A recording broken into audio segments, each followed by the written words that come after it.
तो चलिए दोस्तों वीडियो की शुरुआत करते हैं। सबसे पहले डिस्कस करते हैं बाजार को, क्योंकि लास्ट ट्रेडिंग सेशन बाजार में काफ़ी तगड़ी गिरावट हमने देखा था। गिरावट का नंबर 2% से भी ज़्यादा की हमें देखने को मिल रही थी। पॉइंट वाइज देखोगे तो 488 पॉइंट की फॉल निफ्टी में हमने विटनेस किया था। निफ्टी के अलावा बाकी के जो मेजर इंडाइसेस हैं लाइक नेक्स्ट 50, वहाँ पर भी 2.5% से ज़्यादा की फॉल थी। बड़े बड़े सेक्टर ने भी काफ़ी बड़ा कॉन्ट्रीब्यूशन दिया था निफ्टी की गिरावट में। इसमें बैंकिंग सेक्टर का कंट्रीब्यूशन देखोगे तो 2.44% दिखेगा। फाइनेंशियल सर्विसेज वाले सेक्टर का कंट्रीब्यूशन 2% का दिखेगा। उसके अलावा आईटी सेक्टर का भी कंट्रीब्यूशन काफ़ी अच्छा दिखेगा आपको, क्योंकि निफ्टी आईटी करीब 1.7% नीचे थी। निफ्टी ऑटो 3.5% से ज़्यादा नीचे थी। एफएमसीजी ने थोड़ा सा न्यूट्रल परफॉर्म किया था, क्योंकि बाकी सबके कंपैरिजन में तो 0.5% ही नीचे थी। अगर वो भी 1-1.5% नीचे हो जाती तो बाज़ार और भी ज़्यादा गिर सकता था। बट ये सारी चीज़ों के बाद अगर हम मिड कैप और स्मॉल कैप की बात करें तो वहाँ पर गिरावट तो आपको 2.5% से भी ज़्यादा की देखने को मिल रही है। तो ओवरऑल कल के दिन कोई नहीं बचा है। सभी के सभी मेजर इंडाइसेस में गिरावट हुई है, मेजर सेक्टर में गिरावट हुई है, और इस कारण बाजार आपको 2% से ज़्यादा लुढ़कता हुआ दिखा था। अब देखो दोस्तों, एक्सपेक्टेड था कि ये वीक थोड़ी सी वॉर को लेकर अच्छी खबर हमें देखने को मिल सकती है, लाइक सीज फायर से रिलेटेड चीज़ें हमें सुनने को मिल सकती है। ईरान ने अपने कुछ टर्म्स भी इंट्रोड्यूस किए थे सभी लोगों के सामने कि 3 टर्म्स हमारा कोई भी यूएस और इजराइल एक्सेप्ट कर ले तो सीज़ फायर ऑफिशियली हम कर देंगे। बट इसके रिप्लाई में यूएस की जो स्टेटमेंट है वो एकदम अलग है। ट्रंप ने क्लेम कर दिया है कि ईरान को तो वो बुरी तरह से हरा चुके हैं, टोटली डिफीट कर चुके हैं ईरान को, उनका क्लेम है। क्योंकि ईरान के मिलिट्री बेसिस को वो डिस्ट्रॉय कर चुके हैं, एयर बेसिस को ख़त्म कर चुके हैं, नेवी को ख़त्म कर चुके हैं। तो इन सारी चीज़ों के बाद वो क्लेम करना शुरू कर दिए हैं कि वो टोटली डिफीट कर चुके हैं ईरान को।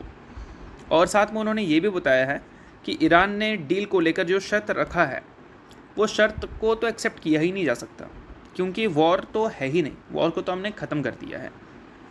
तो ये सारी चीज़ों को लेकर जो स्टेटमेंट हमें दिख रही है ट्रम्प की तरफ से, वो कहीं ना कहीं कोई क्लैरिटी नहीं दे पा रहा है हमें।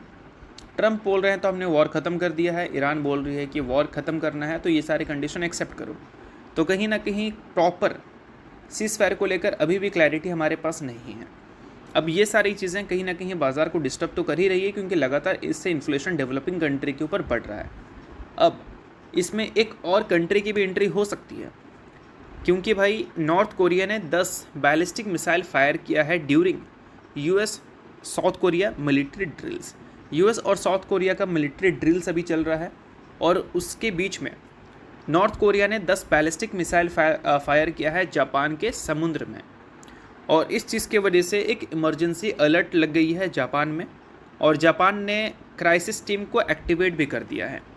क्यों भाई? क्योंकि नॉर्थ कोरिया ने अगर लॉन्च किया है बैलिस्टिक मिसाइल उनके ओशन में, तो ये कहीं से भी एक अच्छी खबर नहीं है ऐसे सिचुएशन पे। और ये नॉर्थ कोरिया है कौन, मुझे बताने की ज़रूरत है नहीं, वही सन के आदमी। अगर उनकी एंट्री होगी तो वो कोई छोटी मोटी कंट्री नहीं है जिसको आप 2 थप्पड़ मार के बैठा दोगे। वो न्यूक्लियर पावर वाली कंट्री है, और न्यूक्लियर पावर वाली कंट्री की इन्वॉल्वमेंट ऐसी सिचुएशन पे तो बिल्कुल भी नहीं होनी चाहिए, क्योंकि इससे सिचुएशन और भी ज़्यादा बिगड़ सकती हैं। तो अब दोस्तों, वीडियो में आगे बढ़ने से पहले बात कर लेते हैं एक टेलीग्राम चैनल के बारे में, जो कि सेबी रजिस्टर्ड टेलीग्राम चैनल है, जिसका नाम है ट्रेडर पाजी। इनका रजिस्ट्रेशन नंबर आप यहाँ पर नोट कर सकते हैं। 8 साल से भी ज़्यादा का एक्सपीरियंस है इनको ऑप्शन एंड स्विंग ट्रेडिंग में, और 3000 से भी ज़्यादा लोगों को ये ट्रेंड कर चुके हैं, जो कि ऑप्शन एंड स्विंग ट्रेडिंग में ही है।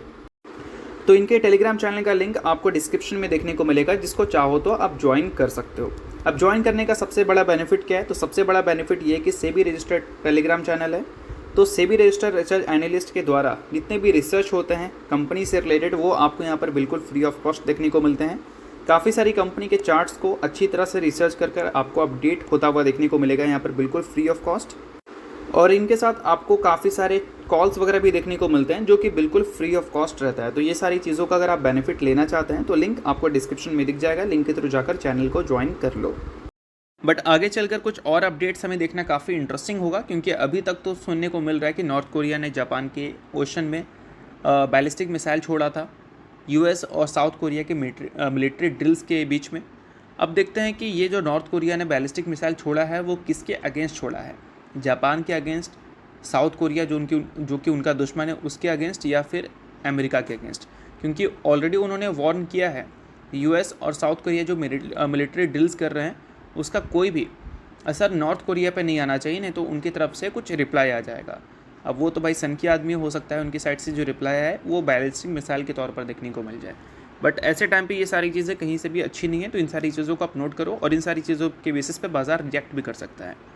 और अभी अगर हम बाज़ार की बात करें तो गिफ्ट निफ्टी कितना 0.39% ऊपर दिख रही है। पिछले 3 ट्रेडिंग सेशन में बाज़ार भयंकर गिरी है और गिफ्ट निफ्टी 0.39% अगर ऊपर है तो इसका मतलब ये नहीं है कि नेक्स्ट ट्रेडिंग सेशन बाज़ार ऊपर दिख सकता है।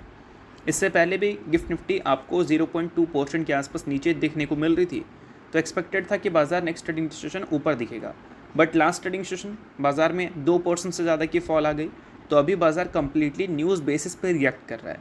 न्यूज़ अगर बाज़ार में अच्छी देखने को नहीं मिलेगी तो गिफ्ट निफ्टी का परफॉर्मेंस चाहे 1% ऊपर वाला ही क्यों ना हो, एक पल में परफॉर्मेंस आपको ईजिली बदलता हुआ दिख जाएगा। तो ये सारी चीज़ों को डेफिनेटली आप इग्नोर मत करना। बाकी इन सारी चीज़ों के बाद एक अच्छी चीज़ हुई है कि निफ्टी का जो current price to earning multiples है वो डे बाय डे नीचे जाता हुआ दिख रहा है और इस कारण इंडियन मार्केट को कहीं ना कहीं सस्ता बोलना बहुत ज़्यादा आसान हो चुका है।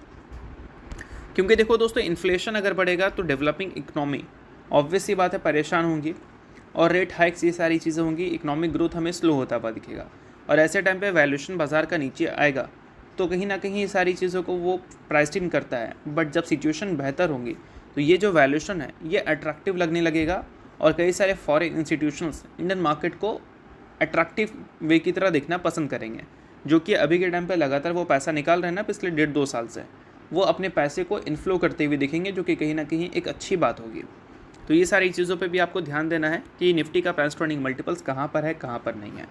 बाकी अगर वॉर की वजह से क्रूड ऑयल के प्राइसेस की बात करें तो क्रूड ऑयल का प्राइसेस लगातार डिस्टर्ब ही दिख रहा है। $2.67 पर बैरल पे क्रूड ऑयल का प्राइस अभी हमें देखने को मिल रही है। बाकी आगे चलकर कोई और अपडेट आएगी तो क्रूड ऑयल के प्राइसेस में और भी हमें चेंजेस देखने को मिलेगी, जो कि ऊपर की ओर भी हो सकता है और नीचे की ओर भी हो सकता है। और दोस्तों, अभी निफ्टी का जो RSI है वो 30 से नीचे आ चुका है, तो हो सकता है कि next trading session crude oil का कुछ खास इम्पैक्ट आपको देखने को ना मिले बाज़ार में, क्योंकि नेक्स्ट ट्रेडिंग सेशन लोगों का बाइंग इंटरेस्ट बाज़ार के लिए दिख सकता है। तो ये सारी चीज़ों पे भी आपको ध्यान रखनी है। और जैसा कि दोस्तों मैंने आपको बताया कि अभी के टाइम पे बाज़ार जो रिएक्ट कर रहा है वो कम्प्लीटली न्यूज़ बेसिस पे कर रहा है। एक और अगर थोड़ा शॉकिंग रिपोर्ट देखोगे US का, तो उसका मेंशन किया गया है कि US ने स्ट्राइक किया है ईरान के खार्ग आइलैंड में और साथ में वार्निंग दी है कि ऑयल इंफ्रास्ट्रक्चर नेक्स्ट हो सकता है। तो ये सारी चीज़ों पे भी आपको ध्यान देनी है। ऑलरेडी इनका ऑयल डिपोट पे वो हमला कर चुके हैं। वाटर डिसैलिनेशन प्लांट की अगर हम बात करें तो उनके ऊपर भी ये हमला कर चुके हैं। अगर ऑयल इंफ्रास्ट्रक्चर पे फिर से हमला होता है तो कहीं ना कहीं ग्लोबली बाज़ार का सेंटिमेंट और भी ज़्यादा बिगड़ सकता है और क्रूड ऑयल और भी ज़्यादा यहाँ से ऊपर जा सकता है। तो ये सारी चीज़ों पे भी आपको ध्यान रखनी है एज ए इन्वेस्टर। ये सारी चीज़ें भी आपके लिए बहुत ज़्यादा इंपॉर्टेंट है। बट जितनी भी चीज़ें मैंने बताई आपको वो सारी एजुकेशन पर्पज़ के लिए, तो किसी भी तरह का रिकमेंडेशन इसको मत समझना। तो होप करता हूँ दोस्तों ये वीडियो आपको अच्छा लगा होगा और लाइक कीजिए, पहली बार सब्सक्राइब कीजिए। वीडियो के लिए बहुत बहुत शुक्रिया।